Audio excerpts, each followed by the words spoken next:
Start ஆக போகுது. First நாட்டுப்புற பாடலுக்கு என்கின்ற பாடலுக்கு நடனம் ஆட வருகிறார்கள் நம்முடைய சண்டை கிளாஸ் பிள்ளைங்க.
அடுத்து சந்திக்க சொல்லிங்களா. அடுத்ததாக நம்முடைய ஷம்மா இது நம்முடைய சங்கீதம் 139 வந்து மனப்படமாக சொல்ல வருகிறார்.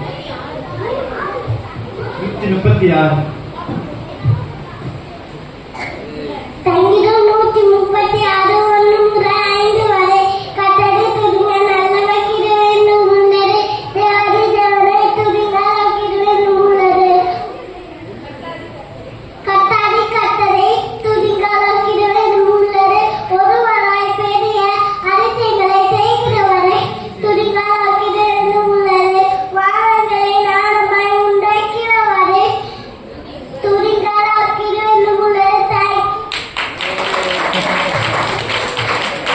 நிறைய பேர் கரங்க தட்டவே இல்லை. நல்ல உற்சாகமாக. அடுத்ததாக தனிப்பாடல் பாட வருகிறார்கள் சகோதரி உமாக்கா.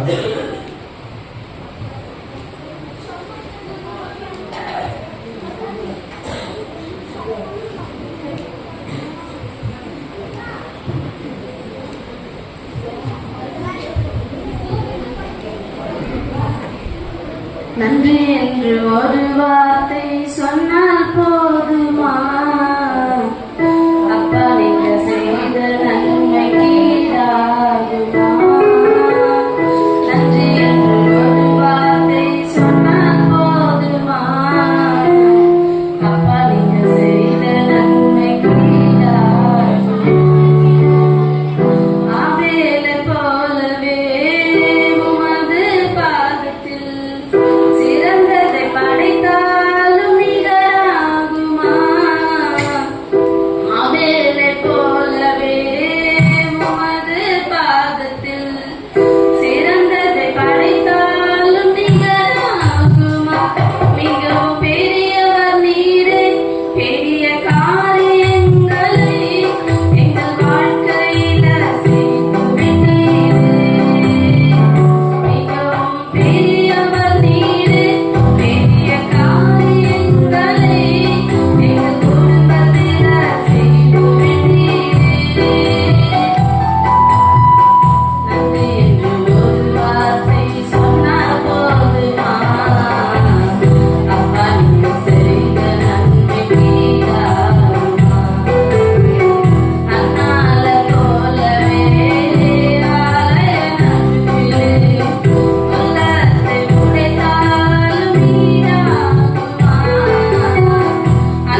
அடுத்ததாக நம்முடைய சண்டை கிளாஸ் பிள்ளைங்க எத்தனை எத்தனை நன்மைகள் என்றதான பாடலுக்கு நடனமாட வருகிறார்கள். அதுக்கு முன்பாக அது கொஞ்சம் முன்னாடி இருக்கிறதான இடங்களை நம்ம அப்படி நவுந்து வந்துட்டோம்னா பின்னாடி வருகிறதுக்கு அவங்க உட்காரதுக்கு வசதியாக இருக்கும். கொஞ்சம் அப்படி பார்க்க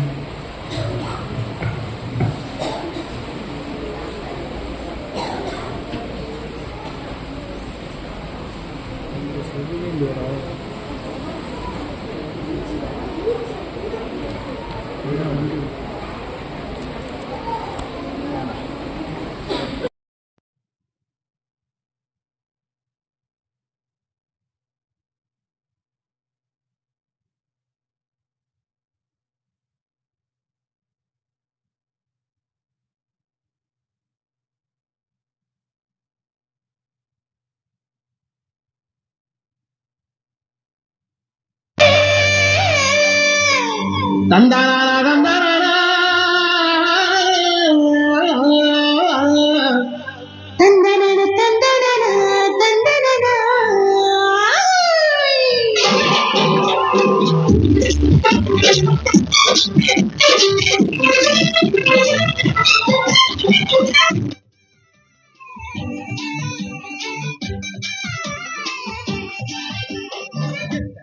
நன்மை செஞ்சார் பாருங்க நம்ம இயேசு சாமி போலே இங்கே யாருங்க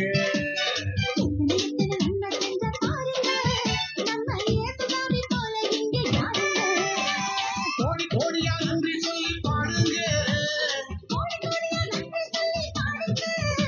அவர் கோயில் முன்னே ஒன்னா கூடி வாருங்க சேர்ந்து காணுங்க நமக்கு செஞ்ச நன்மையெல்லாம் நினைச்சு நாடு வாழ்ந்து பாடிடுவோம் உண்மையான புகழ்ச்சி.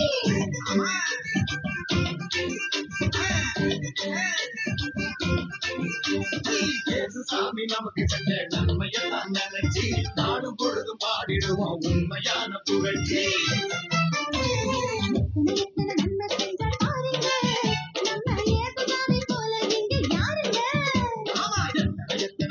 செஞ்சார் பாருங்க நம்ம இயேசு சாமி போலே இங்கே யாருங்க சொல்லுங்க.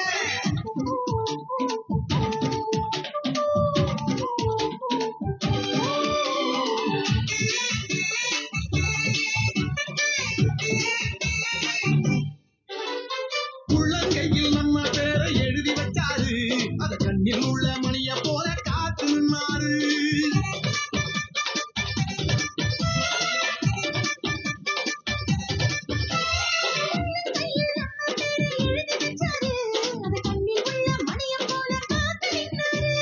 நாம போகும் பாதையெல்லாம் முன்னே போவாரு. பெத்த தாயும் மேலாய் மேலாய் அன்பு செஞ்சாரு. பெத்த தாயும் மேலாய் மேலாய் அன்பு செஞ்சாரு.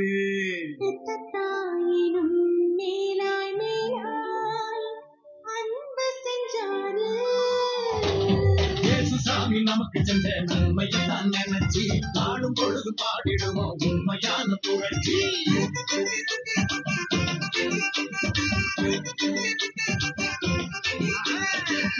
சாமி நமக்கு செஞ்ச நன்மையெல்லாம் நினைச்சு நாடு வாழ்ந்து பாடிடுவோம் உண்மையான புகழ்ச்சி. எத்தனை நன்மை செஞ்சார் பாருங்க நம்ம இயேசு சாமி போலே இங்கே யாருங்க.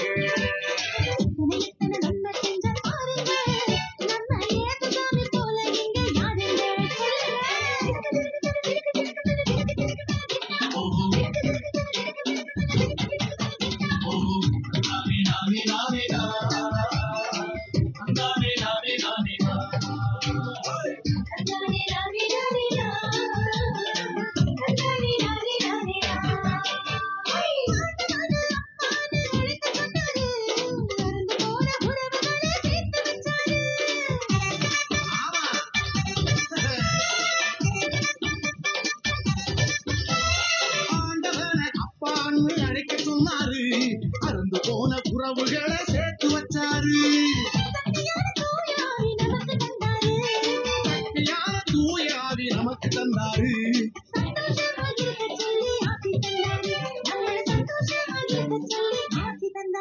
நம்மள சந்தோஷமா இருக்க சொல்லி ஆசி தந்தாரு. நம்ம இயேசு வந்தாரு. நன்மை செஞ்சார் பாருங்க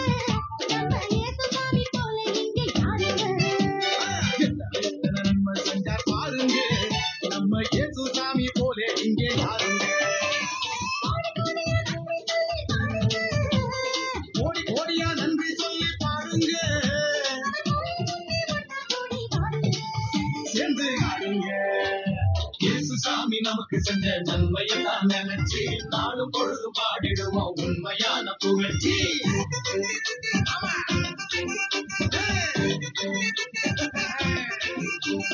இயேசுசாமி நமக்கு செஞ்ச நன்மையெல்லாம் நினைச்சு நாளும் பொழுதும் பாடிடுவோம் உண்மையான புகழ்ச்சி. நன்மை செஞ்ச பாருங்க நம்ம இயேசுசாமி போல இங்கே யாருங்க.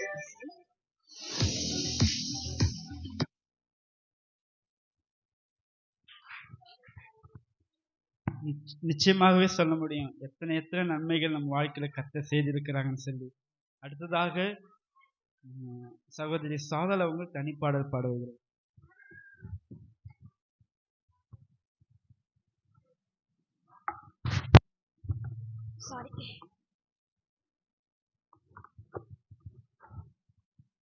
உம்மை விட்டாய் யாரும் இல்லை ஏசையா, உம்மை விட யாரும் இல்லை ஏசையா.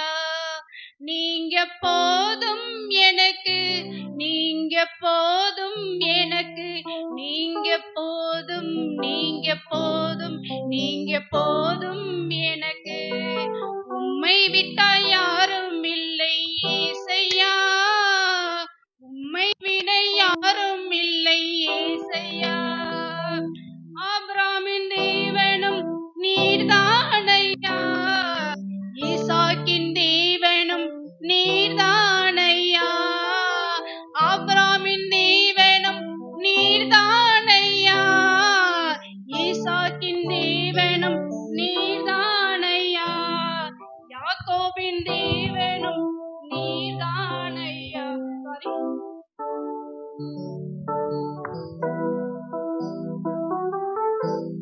சாரி தப்பா போகுது.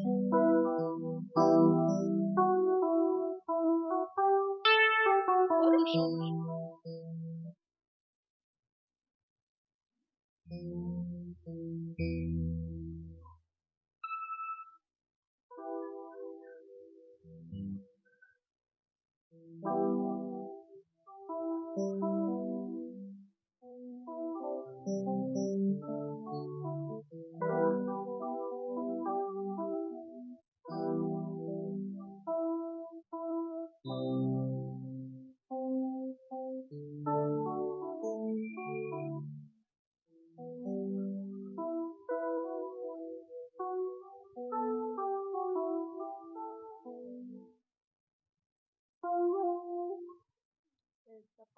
பாட்டு தப்பா போயிடுச்சு.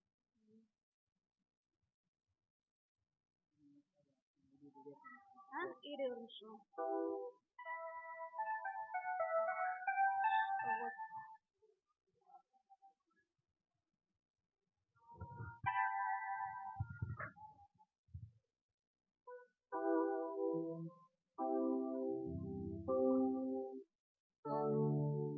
சாரி, ரொம்ப சாரி. உம்மை விட்டாய் யாரும் இல்லை ஏசையா, உம்மை விட யாரும் இல்லை ஏசையா.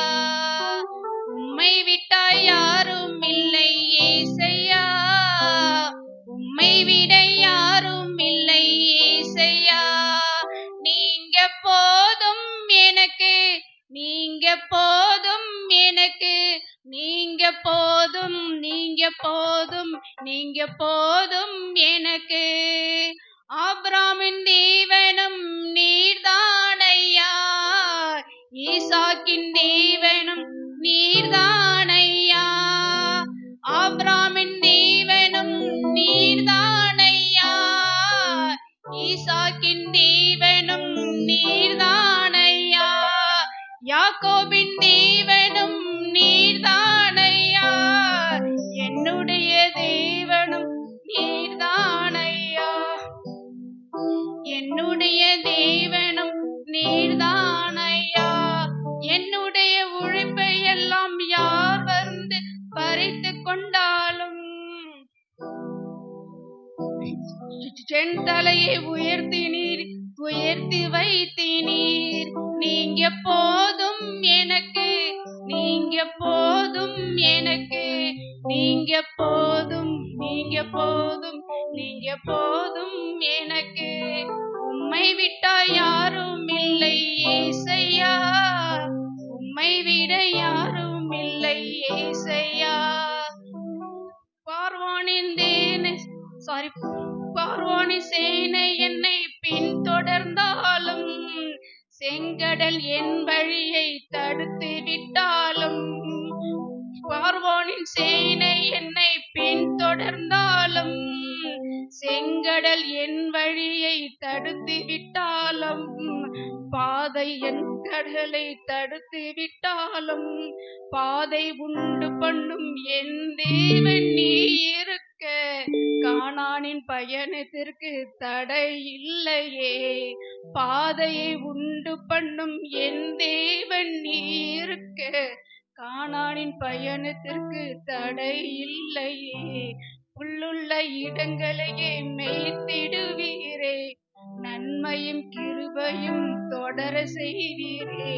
நீங்க போதும் எனக்கு, நீங்க போதும் எனக்கு, நீங்க போதும், நீங்க போதும், நீங்க போதும் எனக்கு. உம்மை விட்டா யாரும் இல்லை ஏசையா, உம்மை விட யாரும் ஏசையா. கோராகின் மனிதர் என்னை எதிர்த்து வந்தாலும், என் ஜனம் எனக்கு எதிராய் முறுமுறுத்தாலும், கோராகின் மனிதர் என்னை எதிர்த்து வந்தாலும், என் ஜனம் எனக்கு எதிராய் முறுமுறுத்தாலும், நேசிக்கும் சபையும் என்னை வெறுத்து விட்டாலும், நேசிக்க நீ இருக்க கவலை இல்லையே. நேசிக்கும் சபை என்னை வெறுத்து விட்டாலும், நேசிக்க நீ இருக்க கவலை இல்லையே.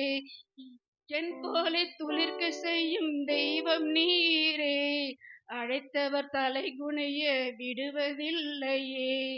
என் கோலை தலை துளிர்க்க செய்பவர் நீரே, அழைத்தவர் தலை குனிய விடுவதில்லையே. நீங்க போதும் எனக்கு, நீங்க போதும் எனக்கு, நீங்க போதும், நீங்க போதும், நீங்க போதும் எனக்கு. தேங்க்யூ.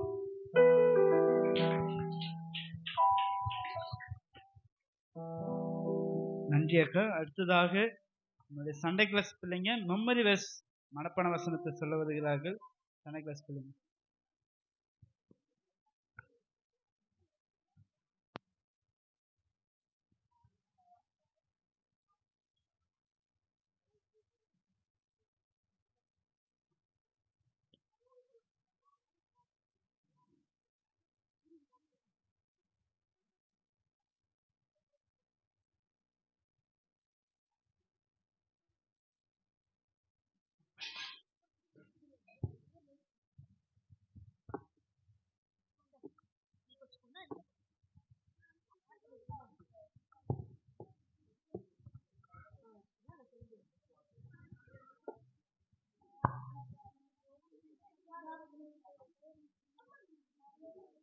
சூழ்நிலைகளில் நாம் எவ்வாறு கர்த்தர் நமக்கு கொடுத்த வாக்குத்தத்தங்களை நாம் பயன்படுத்த வேண்டும் என்று சொல்லி சண்டே கிளாஸ் பிள்ளைகள் ஒவ்வொருவராக வந்து வசனங்களை சொல்லுவார்கள்.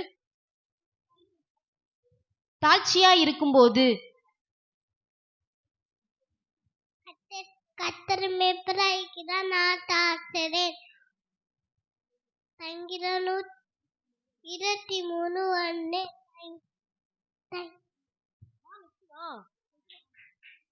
பலவீனத்தில் இருக்கும்போது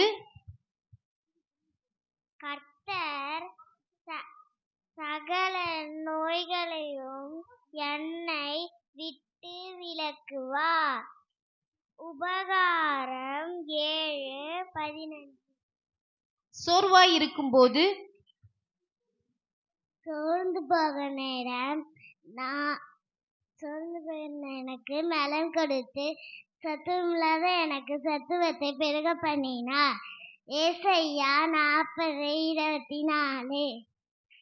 பொருளாதாரத்தில் குறைவாய் இருக்கும்போது என் தேவன் தம்முடைய ஐஸ்வர்யத்தின்படி எங்கள் குறையெல்லாம் கிறிஸ்து இயேசுவுக்குள் மகிமையிலே நிறைவாக்குவார். பிலிப்பியர் 4:19.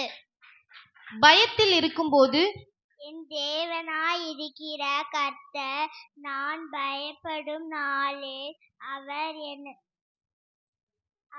என் வலது கையை பிடித்து பயப்படாதே நான் உன்னோடு துணை இருக்கிறேன் என்றார். ஏசாயா 41:33. தேவையில் இருக்கும்போது கர்த்தர் நித்தமும் என்னை நடத்தி மகா வறட்சியான காலங்களில் என் ஆத்மாவை திருப்தியாக்கி என் எலும்புகளை நினமுள்ளதாக்குவார். நான் நீர்ப்பாய்ச்சலான தோட்டத்தைப் போலவும் வற்றாத நீரூற்றத்தைப் போலவும் இருப்பேன். ஏசாயா 58:11. கவலையில் இருக்கும்போது கர்த்தர் மேல் என் பாரத்தை வைத்து விடுவேன், அவர் என்னை ஆதரிப்பார். நீதிமானை ஒருபோதும் தள்ளாட விட்டார். நான் ஒன்றுக்கும் கவலைப்படாமல் எல்லாவற்றையும் குறித்து உங்கள் விண்ணப்பங்களை ஸ்தோத்திரத்தோடும் கூடிய ஜபத்தோடும் வேண்டுதலின் தேவனுக்கு தெரியப்படுத்துவேன். சொந்த வீட்டிற்காய் ஜெபிக்கும்போது உம்முடைய ஜனங்களாகிய எங்களுக்கு ஒரு இடத்தை ஏற்படுத்தி நாங்கள் எங்கள் ஸ்தானத்திலே குடியிருக்கவும் முன்பு போல நாங்கள் அலையாமல் திரிஞ்சி இருக்கவும் இப்பொழுது கர்த்தர் எங்களுக்கு ஒரு நிலையான வீட்டை கட்டுவார். 1 நாளாகமம் 17:9-10. கடனில் இருக்கும்போது ஏற்ற காலத்திலே எங்கள் தேசத்திலே மழை பெய்ய வேண்டும். நாங்கள் கையிட்டு செய்யும் வேலைகள் எல்லாம் ஆசீர்வதிக்க வேண்டும். கர்த்தர் எங்களுக்கு தமது நல்ல பொக்கிஷமான சாலையாகிய வானத்தை திறப்பார்.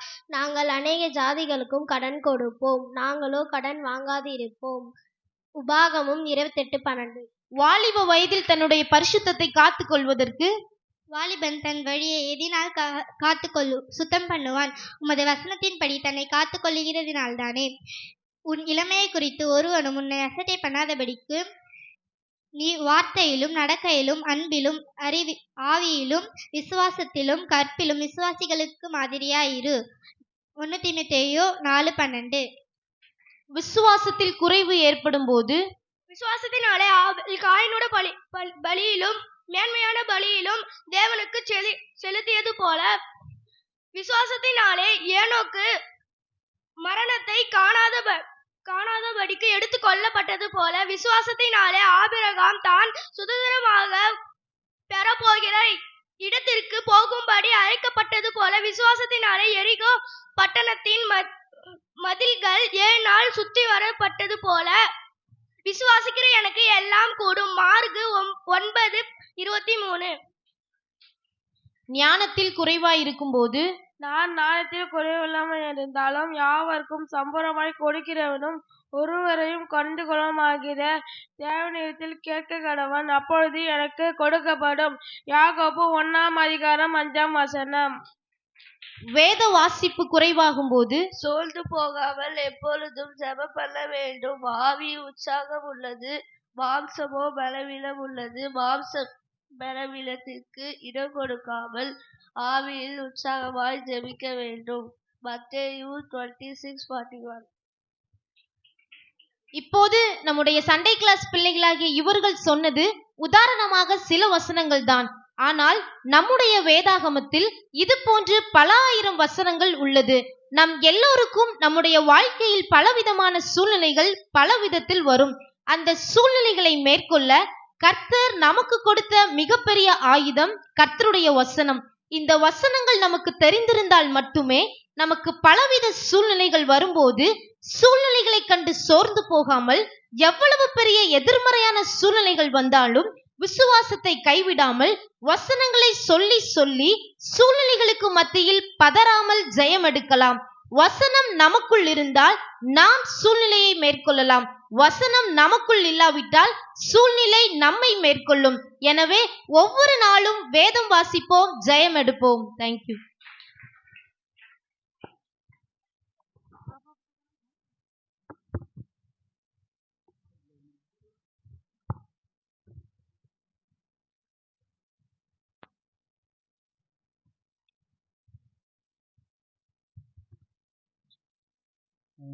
தேங்க்யூ சண்டே கிளாஸ் பிள்ளைங்க. அந்த டீமுக்காக நம்ம உற்சாகமாக ஒரு கரங்களை தட்டி அவங்கள இன்னும் உற்சாகப்படுத்துவோமா? இப்போ நம்ம தெய்வ செய்திக்குள்ளாக கடந்து செல்ல போகிறோம். அதனால் கொஞ்சம் அப்படியே எழுந்து நின்று ஒரு பாடலை பாடும்போது நம்ம அப்படியே கொஞ்சம் முன்னாடி இருக்கிற இடங்களை நம்ம நிரப்பிக் கொள்வோம். முன்னாடி வருகிறவர்களுக்கு அது வசதியாக இருக்கும். கர்த்தர் உன்னை மேன்மையாக வைப்பார், நீ கலங்காதேங்கிற பாடலுக்கு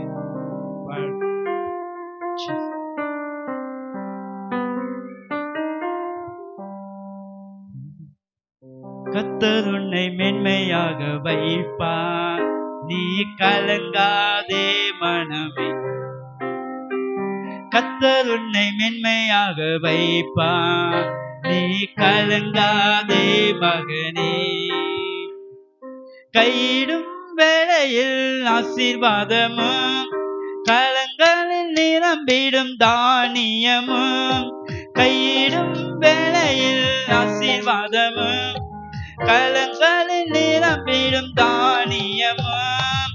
நிறைவான நன்மை உண்டாக கர்த்தர் உன்னை மேன்மை வைப்பார், நிறைவான நன்மை உண்டாக கர்த்தர் உன்னை சொல்லலாமே.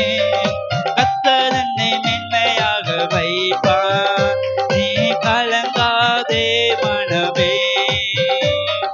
கர்த்தர் உன்னை மேன்மையாக வைப்பார், நீ கலங்காதே.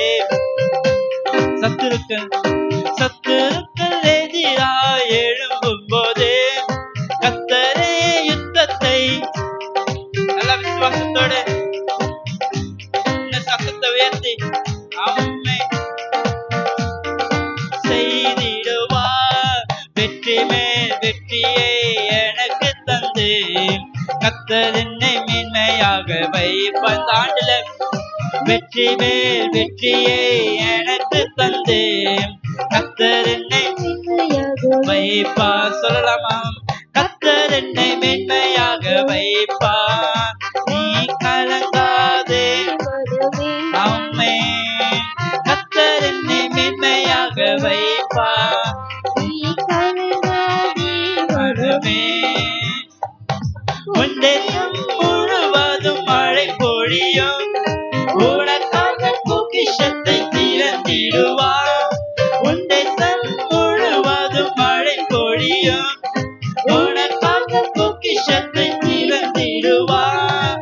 நிறைவான நன்மை உண்டாக கர்த்தர் என்னை மேன்மையாக வைப்பார். தாண்டுல நிறைவான நன்மை உண்டாக கர்த்தர் என்னை மேன்மையாக வைப்பார். கர்த்தர் என்னை மேன்மையாக வைப்பார், நீ கலங்காதே மனமே.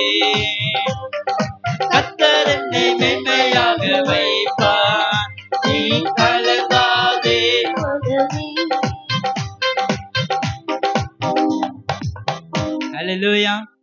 விசுவாசத்தோட ஒரு நம்பிக்கையோட இந்த புது ஆண்டுக்குள்ளாய் நாம் கால் எடுத்து வைப்போம்.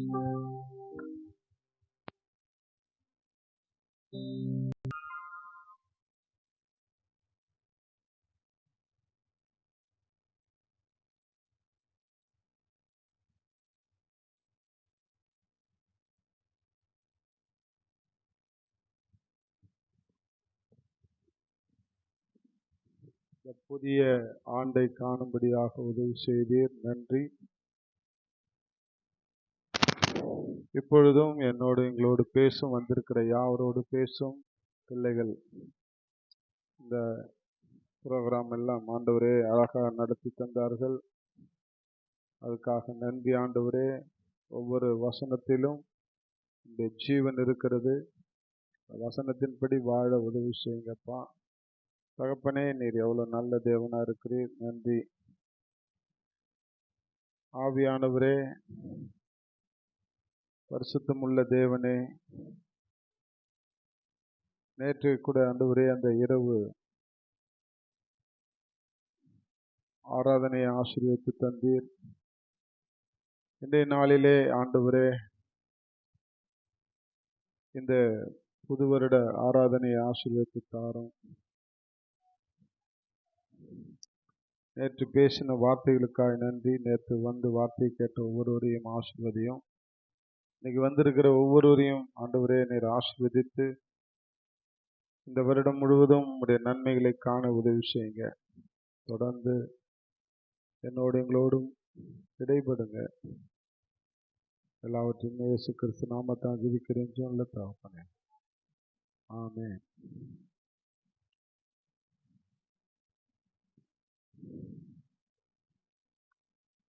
அன்பவர்களே, இன்றைய நாளிலே நாம் தியானிக்கும்படியாக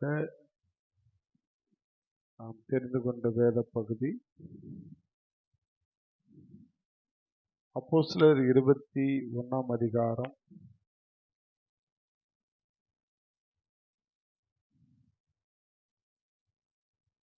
17 21 வரைக்கும் நாம் வாசித்து தேவ செய்திக்குள்ளாக கடந்து செல்வோம்.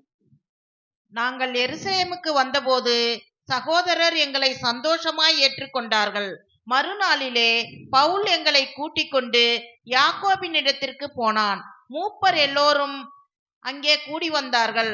அவர்களை அவன் வினவி தன் ஊழியத்தினாலே தேவன் புறஜாதிகளிடத்தில் செய்தவைகளை ஒவ்வொன்றாய் விவரித்து சொன்னான். அவர்கள் அதை கேட்டு கர்த்தரை மகிமைப்படுத்தினார்கள். பின்பு அவர்கள் அவனை நோக்கி, சகோதரனே, யூதருக்குள் அநேகமாயிரம் பேர் விசுவாசிகளாய் இருக்கிறதை பார்க்கிறீரே. அவர்கள் எல்லோரும் நியாய பிரமாணத்துக்காக வைராக்கியம் உள்ளவர்களாய் இருக்கிறார்கள். புறஜாதிகளிடத்தில் இருக்கிற யூதர் எல்லோரும் தங்கள் பிள்ளைகளுக்கு விருத்த சேதனம் பண்ணவும் முறைமைகளின்படி நடக்கவும் வேண்டும் என்று நீர் சொல்லி இவ்விதமாய் அவர்கள் மோசேயை விட்டு பிரிந்து போகும்படி போதிக்கிறீர் என்று இவர்கள் உம்மை குறித்து கேள்விப்பட்டிருக்கிறார்கள். போதும். Thank you sister. God bless you. இங்க நாம் பார்க்கிறோம், யூத கிறிஸ்தவர்களை குறித்து இங்க போட்டிருக்கிறார். யூதர்கள் அநேகமாயிரம் பேர் விசுவாசிகளாய் இருக்கிறதை பார்க்கலாம் அப்படின்னு போட்டிருக்கு. அப்படின்னா யூதர்கள், கிறிஸ்தவர்கள், யூத கிறிஸ்தவர்கள் 3 குரூப் ஆஃப் பீப்புள் இருக்கிறாங்க. இயேசுவை ஏற்றுக்கொள்ளாத யூதர்கள், அடுத்தது இயேசுவை ஏற்றுக்கொண்ட கிறிஸ்தவர்கள், அது ஒரு குரூப் ஆஃப் பீப்புள். இயேசுவை ஏற்றுக்கொண்ட யூதர்கள், அவர்கள் எப்படி சொல்லுவாங்கன்னா மெசியானிக் ஜூஸ் அப்படின்னு சொல்லுவாங்க ஆங்கிலத்தில். மேசியாவை ஏற்றுக்கொண்ட யூதர்கள், மேசியாவை ஏற்றுக்கொள்ளாத யூதர்கள் தனியா இருக்கிறாங்க, மேசியாவை ஏற்றுக்கொண்ட யூதர்கள் தனியா இருக்கிறாங்க, கிறிஸ்தவர்கள் தனியா இருக்கிறாங்க. இந்த 3 குரூப் ஆஃப் பீப்புள் வச்சுங்க. நம்மளாம் யாரு அப்படின்னாக்கா, நாமெல்லாம் கிறிஸ்தவர்கள். இந்த மெசியானிக் ஜூஸ் அப்படின்னு இயேசுவை விசுவாசித்து ஏற்றுக்கொண்டவர்களை இயேசுவை ஏற்றுக்கொண்ட யூதர்கள் என்று அவர்கள் வேறு பிரிக்கிறார்கள். இயேசுவை ஏற்றுக்கொள்ளாத யூதர்கள் இன்றைக்கும் அழுகையின் சுவர்ல போய் முட்டிக்கிட்டு அழுகுறாங்க. அந்த அழுகையின் சுவர்னு ஒண்ணு இருக்கு, நீட்டா இருக்கும், அதுல போய் முட்டி முட்டி அழுவாங்க, மேசியா வாங்க, மேசியா வாங்க. இயேசு கிறிஸ்து தான் மேசியா என்று அவர்கள் விசுவாசிக்கவில்லை. அவங்க நம்பல. இயேசு மேசியா கிடையாது. அவர் ஒரு ப்ராஃபிட், ஒரு தீர்க்கதரிசி, மரியாளுடைய மகன், யோசேப்புடைய மகன், தச்சனுடைய மகன், அவருடைய அண்ணன் தம்பி, அவங்க அக்கா தங்கச்சிங்க, அக்கா இல்ல தம்பிகளும் தங்கச்சிமார்களும் நம்ம கூட வாழ்ந்தவங்க. அதனால இவர் நல்லா தெரியும், பரிசுத்தமானவர், இவர் மேசியா கிடையாது அப்படின்னு சொல்லி இயேசுவை ஏற்றுக்கொள்ளாத யூதர்கள் இன்றைக்கும் இருக்கிறார்கள். அதே யூதர்கள் கூட்டத்திலே இயேசுவை ஏற்றுக்கொண்டவர்கள், இயேசுவை விசுவாசித்து இவர்தான் இரட்சகர், இவர்தான் மீட்பர், இவர்தான் உலக இரட்சகர், இவர்தான் மேசியா என்று ஏற்றுக்கொண்டவர்கள் ஒரு குரூப் ஆஃப் பீப்புள். அவங்கள பத்தி தான் இங்க பேசுறோம். இங்க அவங்கள பத்தி தான் இங்க சொல்லியிருக்கு. என்னன்னா, யூதர்களுக்குள்ளே அநேகமாயிரம் பேர் விசுவாசிகளாய் இருக்கிறதை பார்க்கிறீரே. பவுல்கிட்ட சொல்றார் ஒருத்தர். அவர்கள் எல்லோரும் நியாய பிரமாணத்துக்காக வைராக்கியம் உள்ளவர்களாய் இருக்கிறார்கள். எதுக்காக? அந்த யூதர்கள் அப்படின்னாலே அவங்க உடன் பிறந்தது இந்த நியாயப்பிரமாணம், மோசேயுடைய நியாயப்பிரமாணம் என்பது இந்த 5 ஆகமங்கள். இந்த 5 ஆகமங்கள் இதை அப்படியே கரைச்சு குடிச்சிட்டு அதை அப்படியே ஃபாலோ பண்றவங்க தான் யூதர்கள். அந்த நியாயப்பிரமாணத்துக்கும் மோசேக்கும் ரொம்ப இம்பார்ட்டன்ட் கொடுப்பான். மோர் இம்பார்ட்டன்ட், ரொம்ப ரொம்ப இம்பார்ட்டன்ட்.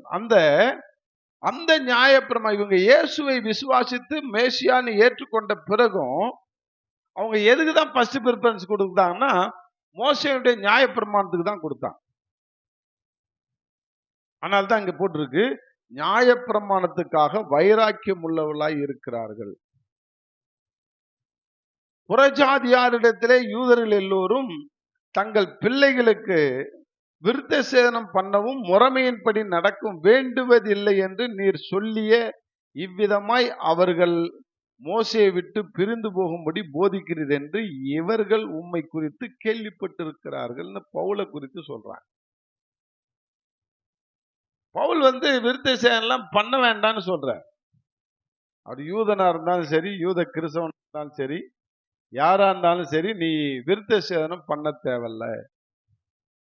அது மோசேயுடைய லாபம். இந்த மோசேயுடைய லாபப்படி நீ நடக்க தேவையில்ல. இயேசு என்ன சொன்னாரோ அதன்படி நடன்னு வலியுறுத்தி சொல்கிறவர் பவுல். அப்ப இன்னைக்கு நமக்கு ஆண்டவர் சொல்கிற செய்தி என்ன அப்படின்னாக்கா, இன்னைக்கு செய்தியினுடைய தலைப்பே வைராக்கியம் உள்ளவனாய் இருக்க. சொல்லுங்க, வைராக்கியம் உள்ளவனாய் இருக்க நாம என்ன செய்யணும்?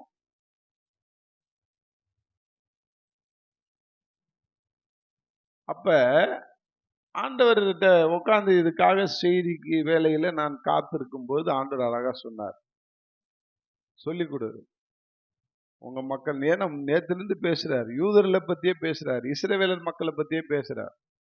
எத்தனை பேருக்கு புரியுதுன்னு தெரியல எனக்கு. நேத்து என்ன பேசினாரு?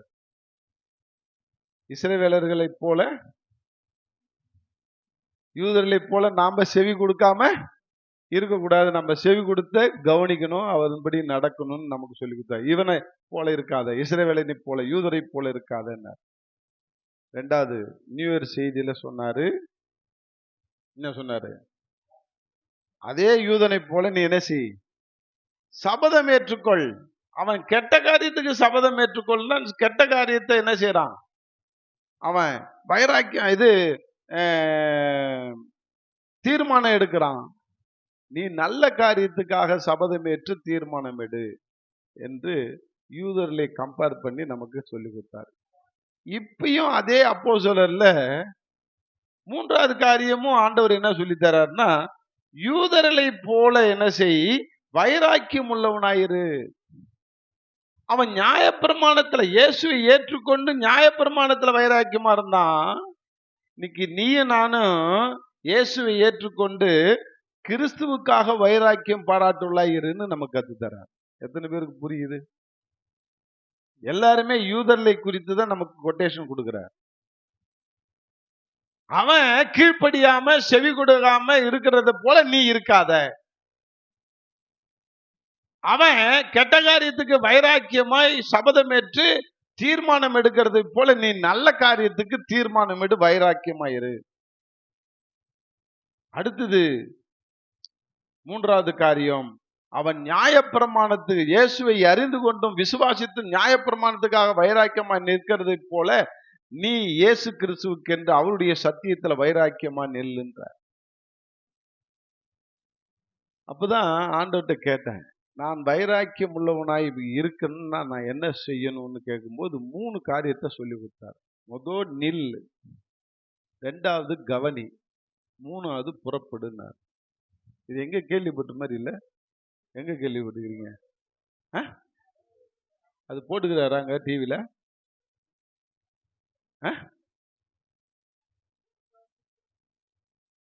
நில், கவனி, புறப்படு அப்படின்னு ஒரு சிக்னல் இருக்கும். அது என்ன சிக்னல்? Traffic signal. என்ன லைட் எரியும்? ஐயோ தெரியாது. அது கூட அதுல போட்டுக்கிறாரா இல்லையா? போட சொன்னே.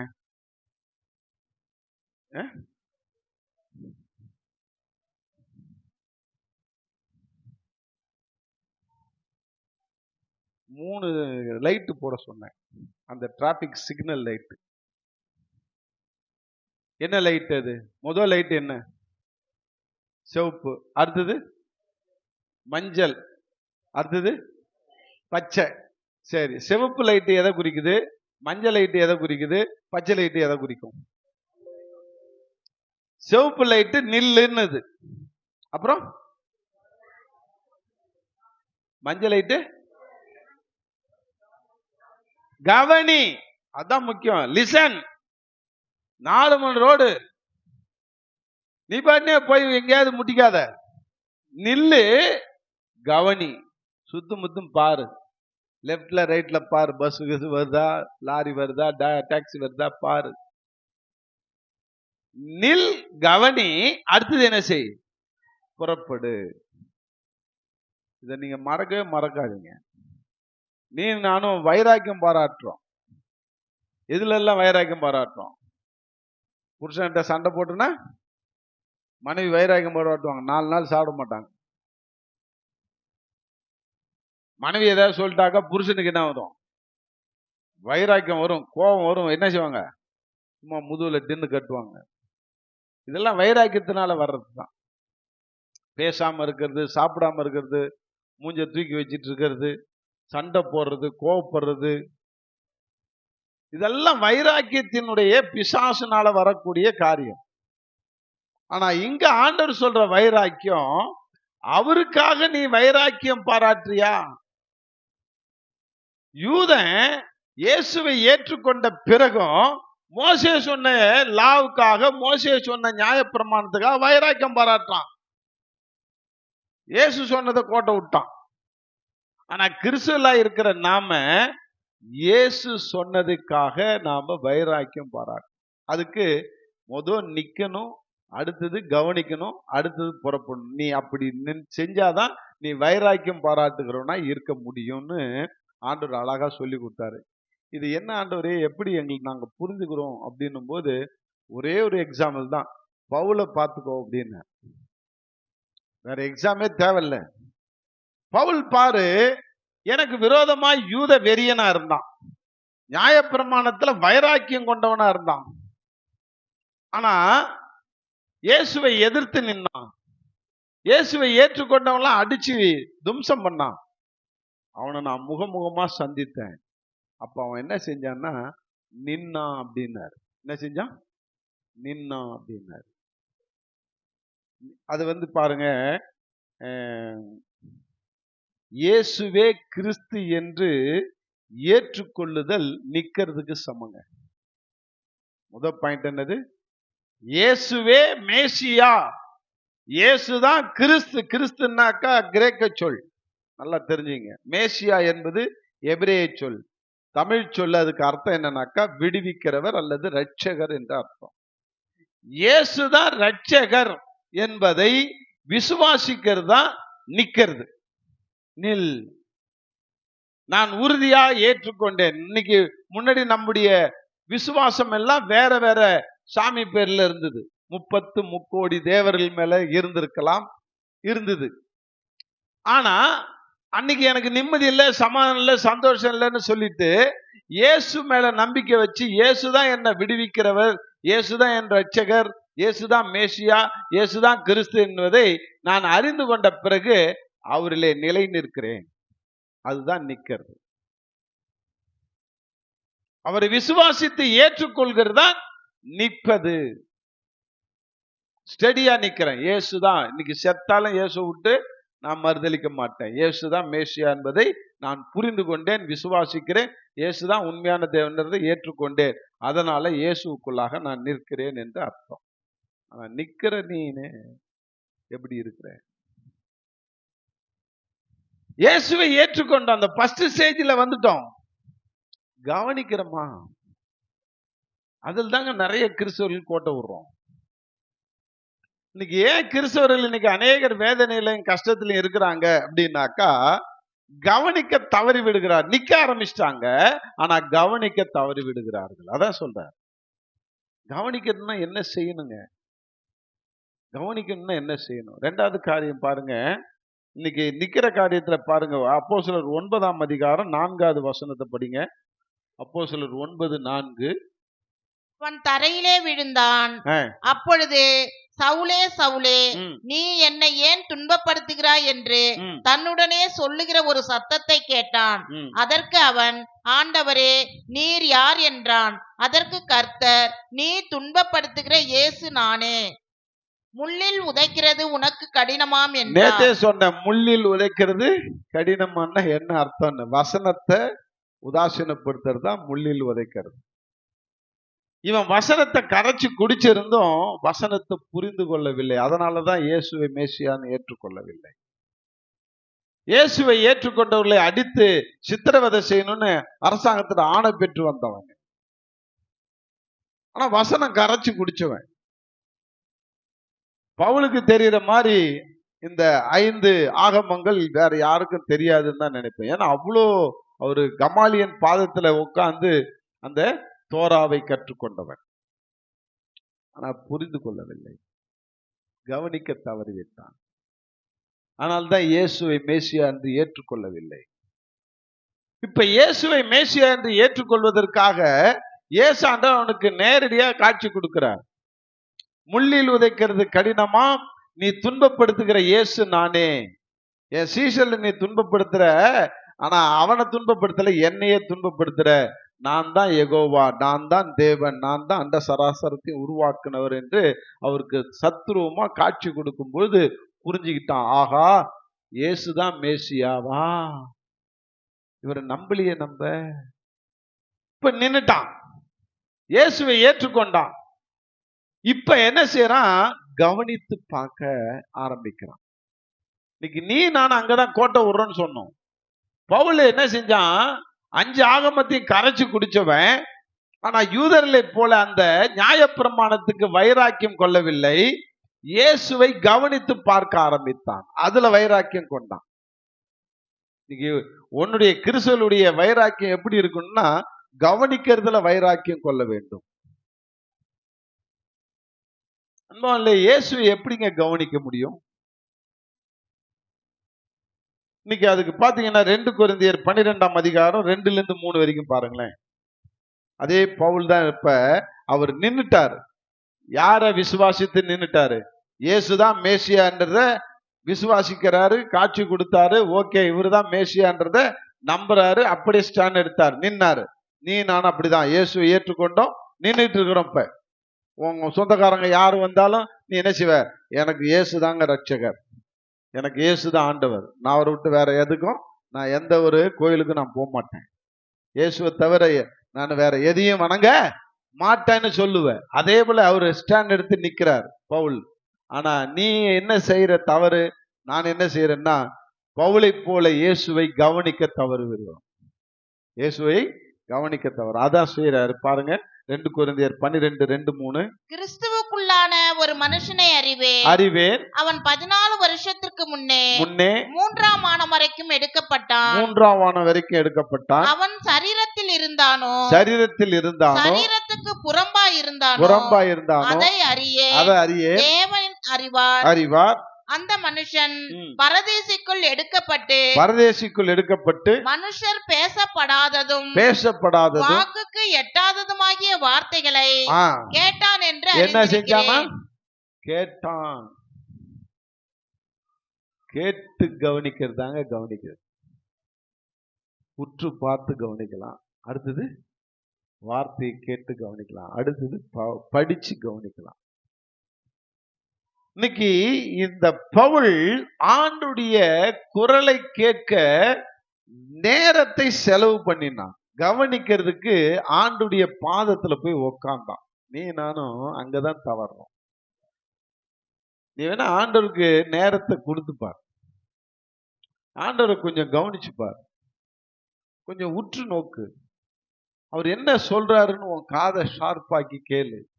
நான் அது மாதிரிலாம் கேட்டிருக்கிறேன்.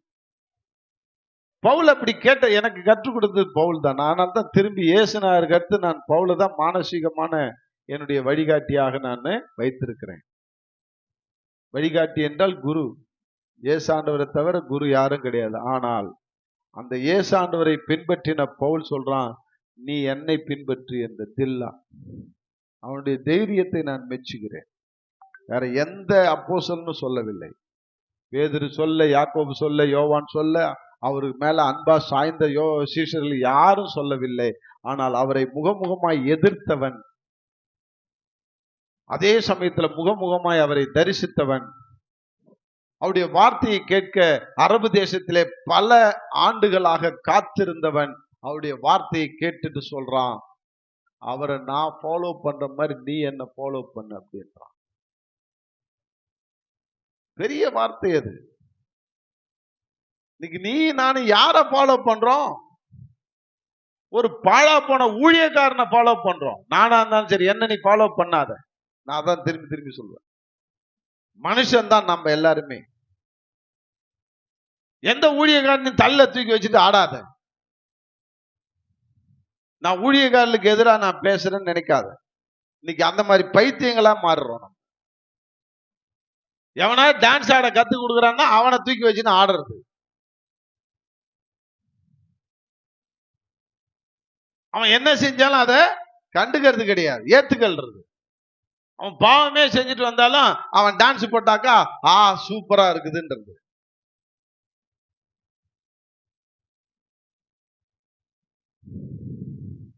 இன்னைக்கு நம்ம தவறு பண்ணுகிறோம். யாரை கவனிக்குமோ அவரை கவனிக்க தவறிட்டு மனுஷனை கவனிக்கிறோம்.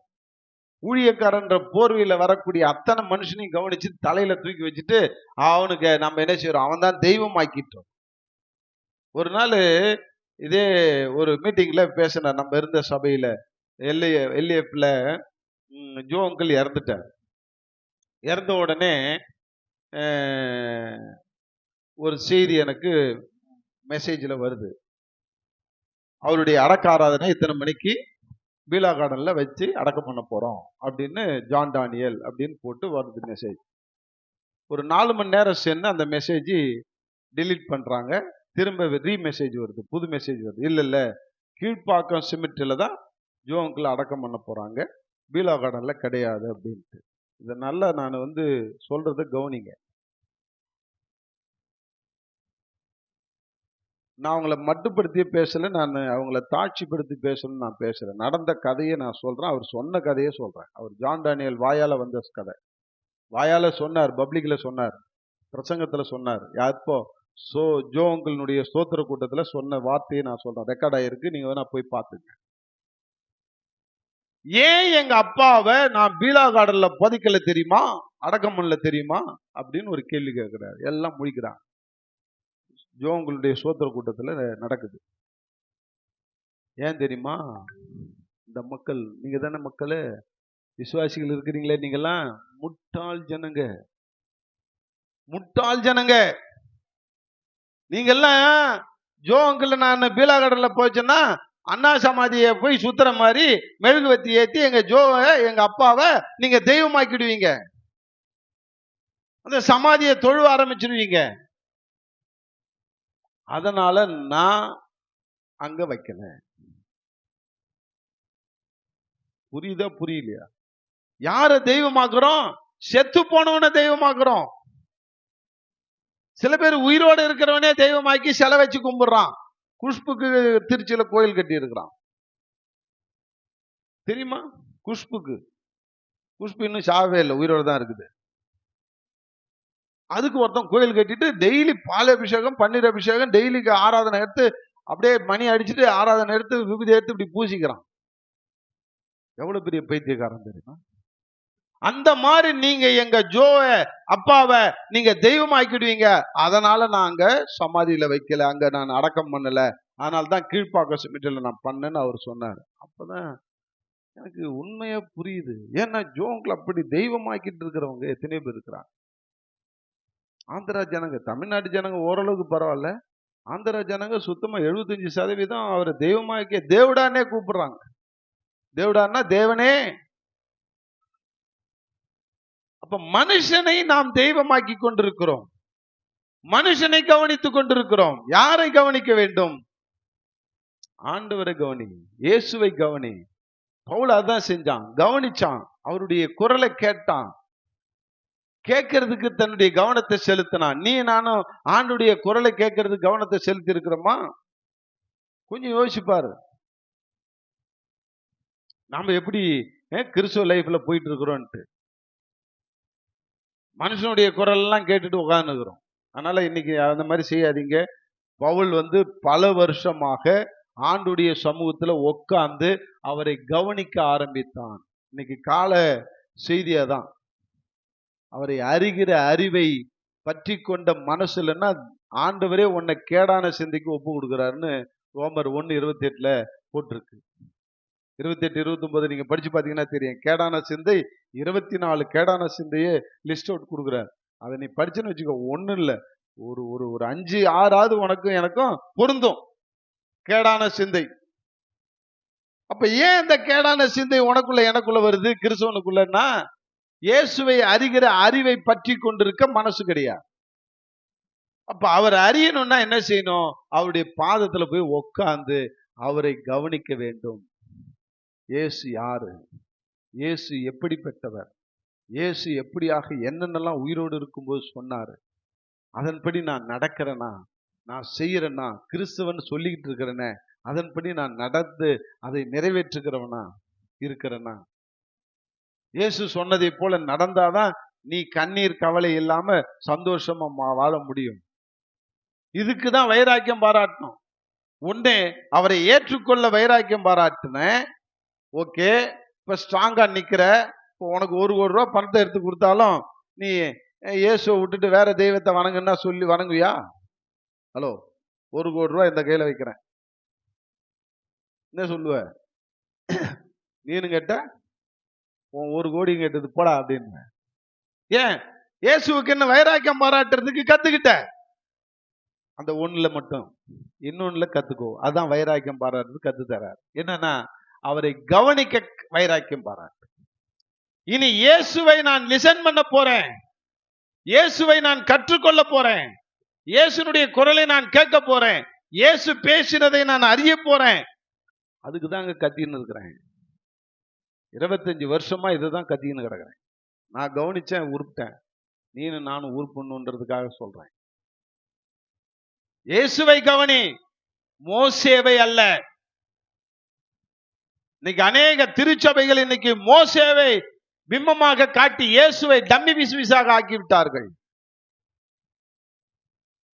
இதுதான் என்னுடைய ரிசர்ச்சே, தீசிஸுடைய பேப்பருடைய இதே இதுதான். ஏன் இன்றைய இக்காலத்து கிறிஸ்தவர்கள் இன்னைக்கு சோர்ந்து போய் இருக்கிறாங்க, வளர்ச்சி இல்லாம இருக்கிறாங்க, ஏன் விடுதலை இல்லாம இருக்கிறாங்கன்னாக்கா, திருச்சபை இயேசுவை காண்பிக்க தவறிவிட்டது. மோசேவையும் மோசேவுடைய லாவையும் சொல்லி சொல்லியே நம்மளை வீணாக்கி வச்சிருக்கிறாங்க.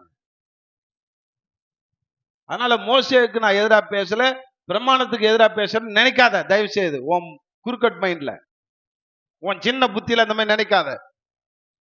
இருந்தாலும் வேற ஏதோ சத்தியம் சொல்றான் அப்படின்ட்டு, அப்படிலாம் கிடையாது. நான் மோசேவை நேசிக்கிறேன், பழைய ஏற்பாட்டை நேசிக்கிறேன், 5 ஆகமத்தையும் நானும் கரைச்சி குடிச்சிருக்கிறேன். நான் எதிரி கிடையாது. ஆனால் அதை காட்டிலும் திரும்ப திரும்ப சொல்றேன், அதை காட்டிலும் மிக வேல்யூவானது இயேசு ஆண்டவர் வாயால வந்த வார்த்தைகள். அதுதான் நான் சொல்ல வரேன். எதை காட்டிலும்? மோசே சொன்ன லாவை காட்டிலும், மோசே சொன்ன நியாய பிரமாணத்தை காட்டிலும் இயேசு உயிரோடு இருக்கும்போது உனக்கு எனக்கு சொல்லிட்டு போனதை கவனி, அதுக்கு முக்கியத்துவம் கொடுன்னு தான் சொல்றேன். அன்பாவிலே, இன்னைக்கு நாம எதுக்கு முக்கியத்துவம் கொடுக்கிறோம்? இன்னைக்கு திருச்சபைகள் எப்படியாக இருக்குது? அது நிழல் என்று சொல்றார் பவுல். அதனால்தான் பவுல் எழுதின நிருபங்களை படியுங்கள் என்று 13 நிருபத்தை எழுதி வச்சிருக்கிறார். சுமாட்டா வாசி, பொறுமையா வாசி, புரிஞ்சுக்கிட்டு வாசி. அதுல கவனி, ஆண்டவர்கிட்ட அவர் என்னென்னலாம் கத்துக்கிட்டாரோ, ஆண்டவருடைய குரலை என்னென்னலாம் கேட்டாரோ, ஆண்டவரை எப்படியெல்லாம் கவனிச்சாரோ அதெல்லாம் தான் நிருபமா எழுதி வச்சுக்கிறார் பவுல். ஈஸியா நீ கவனிச்சுக்கலாம். நீ போய் உட்காந்து நீ பவுலை போல 10 வருஷம் 12 வருஷம் உட்காந்து ஆண்டோடைய பாதத்துல நீ ஜெபம் பண்ணி கத்துக்கிறத விட, பவுல் எழுதின நிருபத்தை படிச்சாலே நீ இயேசுவை கவனிக்க ஆரம்பிச்சுட்டாய். நல்லா புரிஞ்சுங்க. நான் அப்படிதான் கத்துக்கிட்டேன். நியாயப்பிரமாணத்தை பவுல் நிழல் என்று சொல்கிறார். எது? ஏசாண்டவர் வாயால வந்த சத்தியத்தை நிஜம் என்று சொல்கிறார். நிழலை ஃபாலோ பண்ண போறியா, நிஜத்தை ஃபாலோ பண்ண போறியா? ஹலோ, எதை ஃபாலோ பண்ணும்? கோல்டு கவரிங் அப்படின்னு சொல்லி கவரிங் செயின் இருக்குது ஒரு 10 பவுன்ல. இங்க தங்கத்தால 10 பவுன்ல செஞ்ச ஒரிஜினல் பவுன் இருக்குது, தங்க செயின் இருக்கு. இது கோல்டு கவரிங், இது தங்கம் அப்படின்னு சொல்லி நான் உன்கிட்ட காட்டுறேன். எதை எடுப்ப? ஏன் தங்கம்? ஏன் தங்கம் விலையேற பெற்றது. இது கோல்டு கவரிங் பித்தளை, அது ஒன்றுத்துக்கும் உதவாது, பல்ல இழிச்சுக்கும் 10 நாள். இது பல்லையும் இழிக்காது, எதையும் இழிக்காது. இது ஸ்ட்ராங்கா நிற்கும். அது பல லட்சம் பொருந்தது. 10 பவுன்னா 10 லட்சம். இன்னைக்கு ரேட்டு லைட்டா 1 லட்சம் ஒரு பவுனு. 10 பவுன் 10 லட்சம் உன் கையில. இது 10 ரூபாய் கூட போறாது. எது? Gold covering. ஆனா கோல்டு மாதிரியே இருக்கும், தங்கம் மாதிரியே தான் இருக்கும். அதை விட அழகா கூட இருக்கும், அதை விட பளபளன்னு கூட இருக்கும், அதை விட பளிச்சுன்னு கூட இருக்கும். ஆனா நீ எதை விரும்புற? எதை விரும்புவ? அன்பாலே இன்னைக்கு அதே தான் சொல்றாரு. இந்த கோல்டு கவரிங்க நீ நிழல் என்று சொல்கிறாரு. ஆண்டவர் பேசின வார்த்தைகளை தங்கன்னு சொல்றாரு பவுல். எதை நீ தேட போற? எதை கவனிக்க போகிறாய்? நான் இதுதான் திருச்சபைகளுக்கு சொல்லி வருகிறேன், இன்னமும் சொல்லுவேன், சாகிற வரைக்கும் அதுதான் சொல்லுவேன். ஏன் திருச்சபை இன்னமும் தவறிட்டு, இன்னும் இயேசுவை கவனிக்க தவறி விடுகிறது. ஆனால் தான் கண்ணீர், கவலை. உன் கஷ்டம் மாறணும்னா, உன் கண்ணீர் துடைக்கப்படணும்னா, உன் துக்கம் சந்தோஷமா மாறணும்னா இயேசுவை கவனி, இயேசு சொன்ன வார்த்தையை கவனி, அதன்படி நட. அதுதான் அடுத்தது. 3வது காரியம் பவுல் என்ன செஞ்சாரு? கவனிச்சாரா? அதன் பிறகு அதன்படி என்ன செஞ்சாரு? நடந்தார். அதனால தான் சொன்னாரு, நான் கிறிஸ்துவை ஃபாலோ பண்ணதை போல, பின்பற்றினதை போல நீயும் பின்பற்று, என்னை பின்பற்று என்று சொன்னார். ஈஸியாக்கி சொன்னார். இயேசு மோசேனுடைய லாப பிரகாரமா நடந்து அவர் என்னை ஃபாலோ பண்ணுன்னு சொன்னார். உனக்கு மோசேனுடைய லாபப்படி நீ நடக்கிறது உனக்கு கஷ்டம், அதன்படி நீ செய்ய வேண்டாம், நான் சொன்னதின்படி செஞ்சாலே போதுன்னு அவர் ஈஸியா வழியை சொல்லி கொடுத்துட்டு அவர் போயிட்டாரு. அந்த வழியை பிடிச்சிக்கிட்டு பவுல் நடந்தாரு. அதனால அவர் சொன்னாரு, இயேசுனார் சொன்ன வழி கூட கொஞ்சம் கஷ்டமா இருந்தது, அதுல எப்படியோ நான் வந்துட்டேன், நீ என்ன ஃபாலோ பண்ணு, நான் அதை ஈஸியாக்கி உனக்கு சொல்லித்தரேன்னு ஈஸியாக்கி சொல்லி தந்தார் பவுல். நீ பவுலுடைய நிருபத்தை படிச்சு அதன்படி நடந்தாலே நீ இயேசுவை ஃபாலோ பண்றன்னு அர்த்தம். ஆமே, எத்தனை பேருக்கு புரியுது? நான் அப்படிதான் கண்டுபிடிச்சேன். ஓ, பவுல் சொன்னதை ஃபாலோ பண்ணாலே இயேசு சொன்னதை ஃபாலோ பண்றதுக்கு நிகர், சமம்.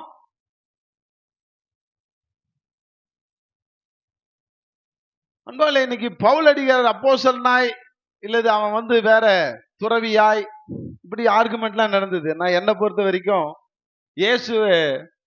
இயேசுவால தேர்ந்தெடுக்கப்பட்ட அப்போஸ்தலன் தான் நான் சொல்லுவேன். 12 அப்போஸ்தலன் ஆண்டவர் தேர்ந்தெடுத்தார். ஒரு அப்போஸ்தலனாகிய யூதாஸ் காரியோத்தை என்ன செஞ்சான்? சோரம் போயிட்டு வீணா போனான். பிசாசு பேச்சை கேட்டுட்டு ஆண்டவரை காட்டி கொடுத்து தூக்கு மாட்டிட்டு செத்து போட்டான். அவனுக்கு பத்தி இன்னொரு அப்போஸ்தலனை தேர்ந்தெடுக்கணும்னு இந்த 11 பசங்க அப்போஸ்தலன் என்ன செஞ்சாங்க? சீட்டு குலுக்கி போட்டு ஒருத்தனை தேர்ந்தெடுத்தாங்க. அவன் பேர் என்ன தெரியுமா? மத்தேயாஸ். அவன் பேர் அந்த ஒரு இடத்துல தான் இடம் பெற்றது, மற்ற இடத்துல அவ்வளவுதான், ஆள் காலி. ஆண்டவரால அவன் தேர்ந்தெடுக்கப்படவில்லை, அவன் 11 மனுஷனான தேர்ந்தெடுக்கப்பட்டவன். ஆனால் ஆண்டவரால தேர்ந்தெடுக்கப்பட்ட அப்போஸ்தலன் யாருன்னா பவுல்.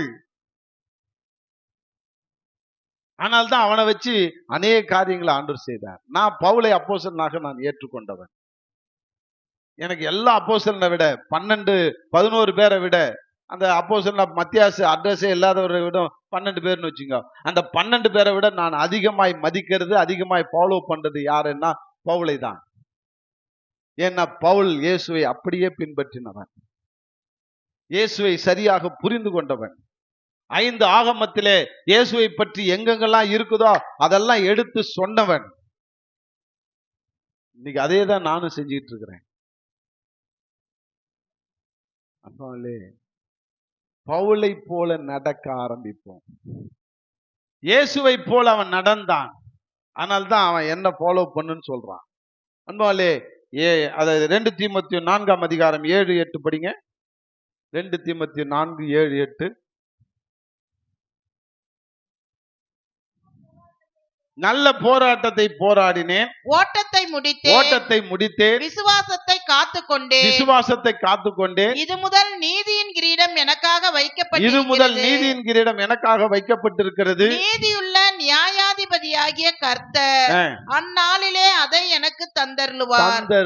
எனக்கு மாத்திரமல்ல, அவர் பிரசன்னமாகுதலை விரும்பும் யாவருக்கும் தந்தருளுவார். இப்ப பவுல் இயேசுவே மேசியா என்று ஏற்றுக்கொண்டு நின்றான். இயேசுவை கவனித்தான், அவருடைய வார்த்தை கேட்டான். அதான் கவனிக்கிறதுக்கு அர்த்தம். அடுத்தது அவரை போலவே வாழ்க்கையில நடக்க ஆரம்பித்தான், அவரை போலவே ஊழியம் செய்ய ஆரம்பித்தான். உலகம் முழுவதும் இயேசுவை பறைசாற்றி கொண்டு கடைசியா என்ன சொல்றான்? என்னுடைய ஓட்டத்தை நான் முடித்தேன், ஜீவ கிரீடத்தை பெற்றுக்கொள்ள போறேன், நான் பரலோகத்துக்கு புறப்பட்டு போறேன்யா. நில், கவனி, புறப்படு. ஊழியம் செய்து புறப்பட்டு கடைசியா நம்ம போய் சேர வேண்டிய இடம் எது? பரலோகத்துக்கு போய் சேரு. அதுதான் புறப்படு. நீ இப்ப நடந்து காட்டினாதான் நீ புறப்பட முடியும். இன்னைக்கு இயேசுவை போல நம்ம நடக்க கற்றுக்கொண்டோமா? இயேசுவை போல பேச கற்றுக்கொண்டோமா? அன்பால இன்னைக்கு நாம எப்படியாக இருக்கிறோம் கிறிஸ்தவர்கள்? அந்த யூத கிறிஸ்தவர்கள் மோசேயுடைய அந்த நியாயப்பிரமாணத்துல வைராக்கியம் பாராட்டினாங்க. இன்னைக்கு நீயும் நானும் இயேசு சொன்னதுல வைராக்கியம் பாராட்டுறோமா? என்ன செய்யறோம்? கொஞ்சமாவது வைராக்கியம் வரணுமா இல்லையா? நான் இயேசுவை போல நடப்பேன், நான் இயேசுவை போல வாழ போறேன் பரிசுத்தமா, நான் இயேசுவை போல நானு பொறுமையா இருக்க போறேன், இயேசுவை போல தாழ்மையா இருக்க போறேன். அதான சொல்றாரு மத்தேயு 11:29, நான் சாந்தமும் மனத்தாழ்மையுமா இருக்கிறேன், என்னிடத்திலே கற்றுக்கொள்ளுங்கள். நீ ஏசாண்டுட்ட என்ன கற்றுக்கொண்ட? பவுல்ட்ட என்ன கற்றுக்கொண்ட? என்ன கற்றுக்கொண்ட? வைராக்கியம் பாராட்டுற. நான் இப்படிதான் இருக்க போறேன். நேத்து எங்க வீட்டுல ஒரு சின்ன டிஸ்கஷன் நடந்தது. நீங்க அப்படிலாம் இருக்கக்கூடாது, நீங்க இப்படி இருக்கணும். நான் நீ சொன்னாலும் இருக்க மாட்டேன். உதாசீனத்துக்கு உதாசீனத்தை நானு சரி கட்ட மாட்டேன். ஏன் ஏன் சொல்லுங்க, சத்தமா சொல்லுங்க ஒருத்தங்க.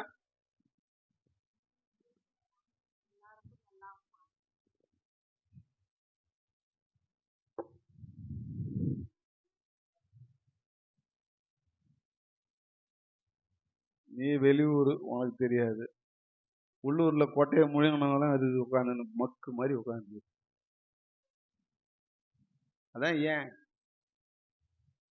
அதான் கேட்டேன் ஏன். ஆசீர்வதிக்கப்பட அழைக்கப்பட்டவன் என்று அறிந்து, அந்த வசனம் தெரியாத இருக்கிறீங்களா புண்ணாக்குங்களா? ஏன் நான் உதாசீனத்துக்கு உதாசீனத்தை நான் பண்ண மாட்டேன்னா, நான் ஆசீர்வதிக்கப்படவே அழைக்கப்பட்டவன். எனக்கு ஆசீர்வாதம் வேணும். நான் அவன் உதாசீனப்படுத்தினான்னு நானும் உதாசீனப்படுத்தினா எனக்கு அந்த ஆசீர்வாதம் கிடைக்காது. அதனால அறிந்ததுனால, எதை அறிந்ததுனால? நான் யார், எதற்காக அழைக்கப்பட்டிருக்கிறேன் என்பதை அறிந்ததுனால நான் உதாசீனப்படுத்த மாட்டேன். நீ பண்ணிக்கோ, உனக்கு தெரியல நீ அழைக்கப்பட்டது எது இருக்கு. புரியுதா புரியலையா? இதான் ஏன் டெக்னிக்கல் பாயிண்ட். இதை புரிஞ்சுக்கோ. உதாசீனத்துக்கு உதாசீனப்படுத்தாமல் அப்படின்னு சொன்ன உடனே உங்களுக்கு எதுதான் ஞாபகம் வரணும்? நான் ஆசீர்வதிக்கப்பட அழைக்கப்பட்டவன் என்ற அறிந்து. எத்தனை வாட்டி சொன்னாலும் அறியலையே, எத்தனை வாட்டி சொன்னாலும் மண்டையில ஏறலையே, எத்தனை வாட்டி சொன்னாலும் ஆசீர்வாதத்தை இழந்து போறியே. ஏன்? உதாசீனப்படுத்துறதுனால. அடுத்தவன் சீன்னு சொன்னாக்கா நீ டபுள் சீ சொல்றதுனால. சீச்சி, உங்க அப்பாச்சி உங்க அம்மாச்சி, நீ அம்மா போச்சு வாச்சி, நீ மட்டும்தான் என்ன சீன்னு சொல்லுவியா, நானும் சீச்சி சீச்சின்னு சொல்றேன். நீ மட்டும்தான் என்ன டான்னு சொல்லுவியா, நானும் டா டா டா டான்னு சொல்றேன். நீ மட்டும்தான் என்ன டீன்னு சொல்லுவியா, நான் டி டி டின்னு சொல்லுவேன். பதிலுக்கு பதில் செய்யாத கூட்ட கேஸ், நீனு உருப்பிட மாட்டேன். நான் சொல்ல, வேதம் சொல்லுது. நீ உருப்பிடணும்னா உன் பாணியில ஆசீர்வதிக்கப்படணும்னா புரியலையே உனக்கு. நீ உருப்பிடணும்னா நீ என்ன செய்யணும்? அவனை உன்னை அலட்சியப்படுத்த நீ அலட்சியப்படுத்தாம ஆசீர்வதிக்கணும்னு சொல்லு. சொல்லு. இன்னைய வரைக்கும் ஏறலையே உனக்கு? இப்ப ஏறிடுச்சா? அழைக்கப்பட்டு இருக்கிறேன். எதுக்கு? ஆசீர்வதிக்கப்படவே. அததான் அறியணும்ன்றாரு. அதுதான் இங்க பவுல் எழுதுறாரு. அழகா எழுது. அது யாக்கோபு எழுதுறாரு. அதுல யாக்கோபு தானே அது. 1 பேதுரு எழுதுறாரு. படிங்க. 1 பேதுரு.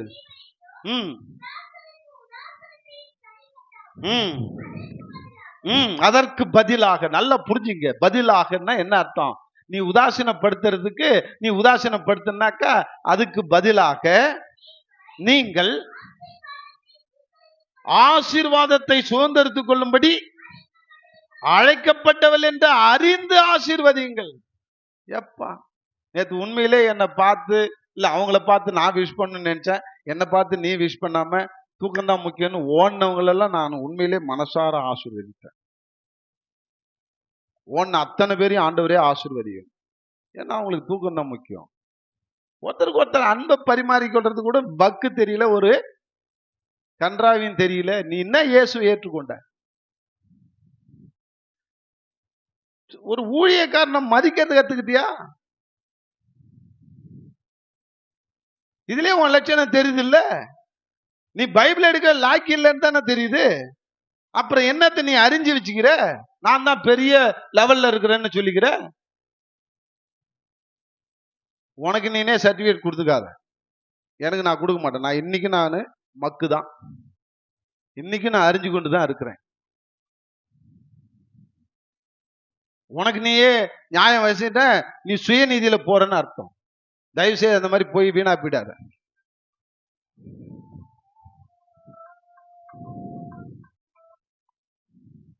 அதனால இன்னைக்கு நாம எப்படி இருக்கிறோம்? எதை நோக்கி போயிட்டு இருக்கிறோம்? இயேசுவை ஏற்றுக்கொண்டோம். இயேசுவை போல வாழ கத்துக்கொள்ளும். இயேசுவை போல நடக்க கத்துக்கொள்ளும். அவர் உதாசீனத்துக்கு உதாசீனப்படுத்தல. அவரை தன்னை காட்டி கொடுத்த யூதாசு என்ன சொன்னாரு? சிநேகிதனே. என்ன நான் என்ன உனக்கு எதிரியா கேக்குறேன்? சொல்லுங்க. எதிரியா தானே? உனக்காக பட்ட பிரயாசம் தனியா வந்து என்ன கேளு, சொல்றேன். உனக்காக விட்ட கண்ணீர் தனியா வந்து கேளு, சொல்றேன். ஒவ்வொருத்தருக்கு பின்னாலையும் பெரிய கண்ணீர் இருக்கு, பெரிய பிரயாசம் இருக்கு. ஒரு ஊழியக்காரனை எதிரியா நினைக்கிற, ஒரு ஊழியக்காரன் அன்பற்ற தன்மையில போற, ஒரு விஷ் பண்றது கூட உன மனசு கிடையாது. அதனால இன்னைக்கு இயேசுவை போல நடக்க ஆரம்பிப்போம். அப்பதான் நம்ம ஒரிஜினல் கிறிஸ்தவர்கள். இல்லைன்னா நம்ம மோசேயினுடைய கிறிஸ்தவர்கள் தான். மோசேயினுடைய கிறிஸ்தவர்னு சொல்லக்கூடாது, மோசேயினுடைய ஃபாலோயர். அதுதான் சொல்றாரு. அதனால நேற்று அழகா சொன்னாரு, வைராக்கியம் பாராட்ட கற்றுக்கொள். எப்படி வைராக்கியம் பாராட்டணும்னு கற்றுக் கொடுக்கிறார். நில்லு, கவனி, புறப்படு, நட. புறப்படுன்னா என்ன அர்த்தம்? இயேசுவை போல நட, பவுலை போல நட. உங்க சுபாவத்தை மாத்திக்கோ, உன்னுடைய ஆக்டிவிட்டிஸை மாத்திக்கோ. நான் மாத்திக்கிட்டேன். ஒருத்தர் எனக்கு அன்பை பத்தி சொல்லி கொடுத்தாரு. ஒருத்தர் மாம்பழ அன்பு அப்படின்னு டாக்டர் ஜெய்சிங் சொல்லி கொடுத்த மெசேஜில் சொன்னதை எனக்கு ஒருத்தர் சொல்றாரு. என்னை என் ஃப்ரெண்டையும் உட்கார வச்சு ஒருத்தர் சொல்றாரு, ஒரு ஊழியக்காரர். அவரை கனமான ஊழியக்காரர் நாங்கள் நினைச்சேன். அவர் கேவலமான ஊழியக்காரன் அப்புறம் தான் நினைச்சு அவர் காட்டிக்கிட்டாரு. நான் கேவலமான ஊழியக்காரன், கனமான ஊழியக்காரன் இல்லைன்ட்டு அவர் நிரூபிச்சுக்கிட்டார் அவர் தன்னைத்தானே. மாம்பழ அன்பை பற்றி பேசினவராச்சுன்னு கை கொடுக்க போறேன். நான் இப்ப பெலோஷிப் விட்டு நான் வந்துட்டேன் வெளியில. நான் ஏசாமியை விட்டு வெளியில வரல. நான் விக்கிரகத்தை போய் வணங்கல. நான் திருடல, கொள்ளடிக்கல, கொலை பண்ணல, விபச்சாரம் பண்ணல. நான் இயேசுவை விட்டுட்டு எங்கேயும் போல. நான் இயேசு கிட்ட வரேன். நானு சபையை விட்டு வெளியில வந்துட்டேன். ஆனா அன்னைக்கு ஒரு பங்கன்ல பாக்குறேன், ஆண்டவர் என்ன சொல்றாரு? எதிரியே சத்துருவே நேசின்னு சொல்லி கொடுத்த ஆண்டவர். அவரை பத்தி பேசுற, மூச்சை முடிச்சிட்டு அன்பு அன்பு அன்புன்னு பேசுற. நான் உங்ககிட்ட அன்பா பேசிட்டு வாங்க பிரதர் எப்ப வந்தீங்கன்னு ஒரு இப்படி கை கொடுக்க போறேன், இப்படி போறேன். அப்படியே இருதயம் உடைஞ்சதுங்க. எனக்கெல்லாம் இருதயம் உடைஞ்சது, கண்ணெல்லாம் கலங்கிடுச்சு. பக்கத்தில் தான் இருந்தாரு. அந்த மாம்பழ அன்பை பத்தி சொல்லி கொடுத்தவர் என்னுடைய நண்பர். என்னடா இவரு தான்டா மாம்பழ அன்பை பத்தி சொல்லி கொடுத்தாரு. இப்ப நான் கை கொடுக்க போறேன், மூஞ்ச திருப்பிட்டு இப்படி உருன்னு போறாருடா, என்னடா பாவம் பண்ண? சரி, அவரு தான் இப்படி போறாருல, போகும்போது நீ சொல்லிட்டு போ அவர்கிட்ட, இவர் எனக்கு அட்வைஸ். சரிடா அப்படியே செய்யறேன்டா அப்படின்ட்டு போறதுக்கு புறப்படும் பொழுது அவர் நின்று ஒருத்தர்கிட்ட பேசிட்டு இருக்கிறார். நின்று கொஞ்சம் கொஞ்சம் வாயேன் அப்படி நடிச்சு காட்டுறோம். வா சீக்கிரம் பட்டுன்னு, மணி ஆகுது. அப்பதான் உங்களுக்கு தெரியும் நான் என்ன செஞ்சேன். இவர் தான் அந்த அன்பை பத்தி பிரகடனம் பண்ண ஒரு மகான், புண்ணியவான். இவர் தான் மூஞ்ச திருப்பிட்டு போனவர்னு வச்சுக்கோ. இப்ப நான் என்ன செஞ்சேன், போயிட்டு வரேன்னு சொல்றதுக்கு போறேன். இவர் சின்சியரா இவர்கிட்ட பேசிட்டு இருக்கிறார். நான் இப்படி குறுக்கால போய் இப்படி பேசிட்டு இருக்காங்க. திரும்பி நல்லா இருக்கிறீங்களா, போயிட்டு வரேன் கேட்குறேன். வாலண்டியா அவர் மோக்கட்டியை திருப்பி என் மூஞ்ச பார்க்க வச்சு போயிட்டு வரேன்னு சிரிச்சுக்கிட்டு சொல்லிட்டு வந்தேன். போ, தேங்க்யூ. மோக்கட்டியை திருப்பினேன்.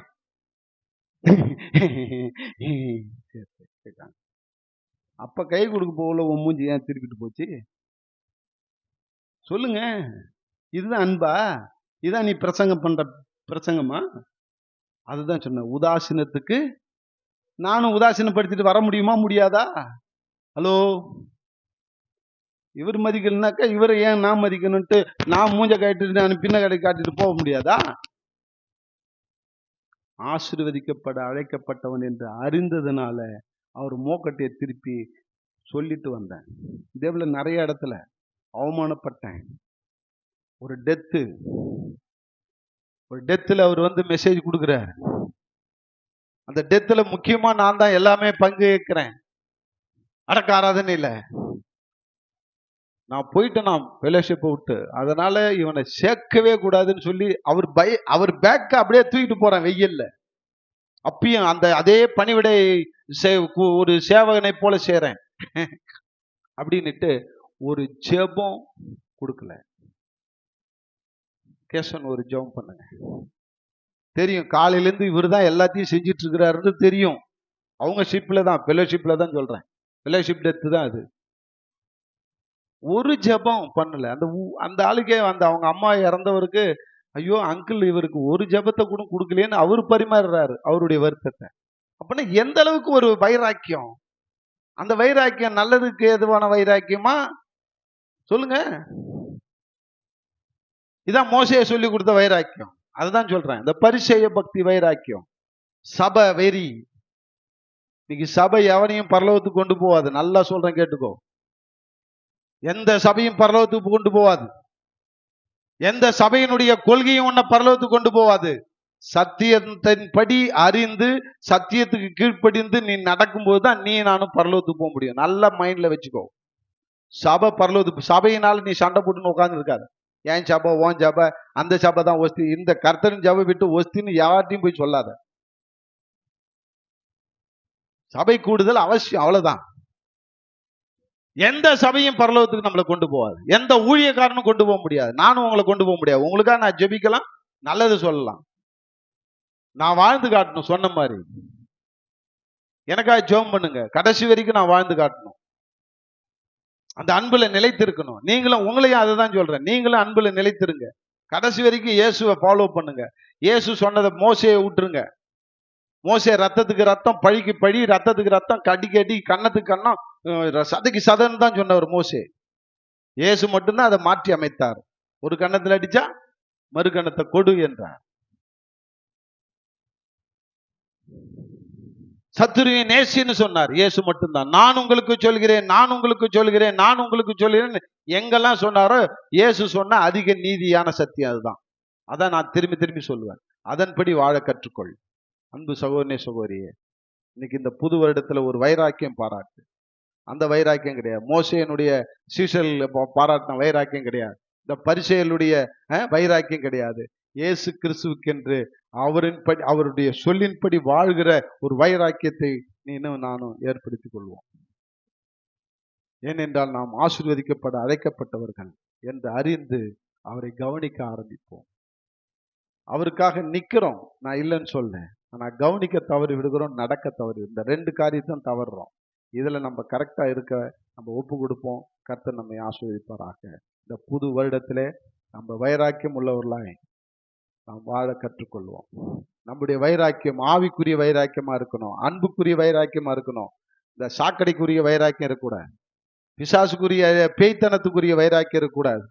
கோபம் வைராக்கியம் அது மாதிரி கிடையாது. இந்த வைராக்கியம் ஆவில நான் நடக்கணும், அன்பின் நடக்கணும். நான் இயேசுவை போல வாழணும், இயேசுவை போல நானே பேசணும், இயேசுவை போல நான் கவனிக்கணும்னு அந்த வைராக்கியத்துல வாழு.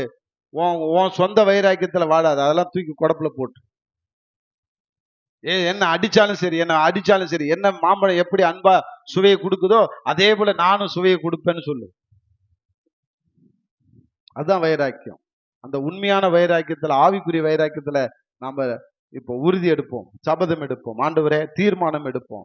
ஆண்டவரே, இப்படிப்பட்ட வைராக்கியத்துல நான் நிற்கவும் கவனிக்கவும் புறப்படவும், அப்பதான் நான் பரலோகம் சேர முடியும். இந்த வைராக்கியம் தான் என்ன பரலோகத்துக்கு கொண்டு போய் சேர்க்கும். அந்த பாழா போன வைராக்கியம், மனுஷ ரீதியான வைராக்கியம், மாம்ச ரீதியான வைராக்கியம் என்ன நரகத்தை தான் கொண்டு போகும். ஆண்டவரே, இந்த ஆவிக்குரிய வைராக்கியம், சத்தியத்துக்குரிய வைராக்கியம் என்ன பரலோகத்துக்கு கொண்டு போய் சேர்க்கும். ஆண்டவரே, அப்படிப்பட்ட வைராக்கியம் உள்ளவளாய் என்னை மாற்றுங்க, எங்களை மாற்றுங்கன்னு சொல்லி ஒப்பு கொடுப்போம். கர்த்தர் தாமே நமக்கு உதவி செய்வாராக. ஜெபிப்போம். அன்பின் தகப்பனே, நன்றியோடு துதிக்கிறோம். இந்த நாளிலே நீர் கற்றுக் கொடுத்த வார்த்தைகளுக்காய் நன்றி.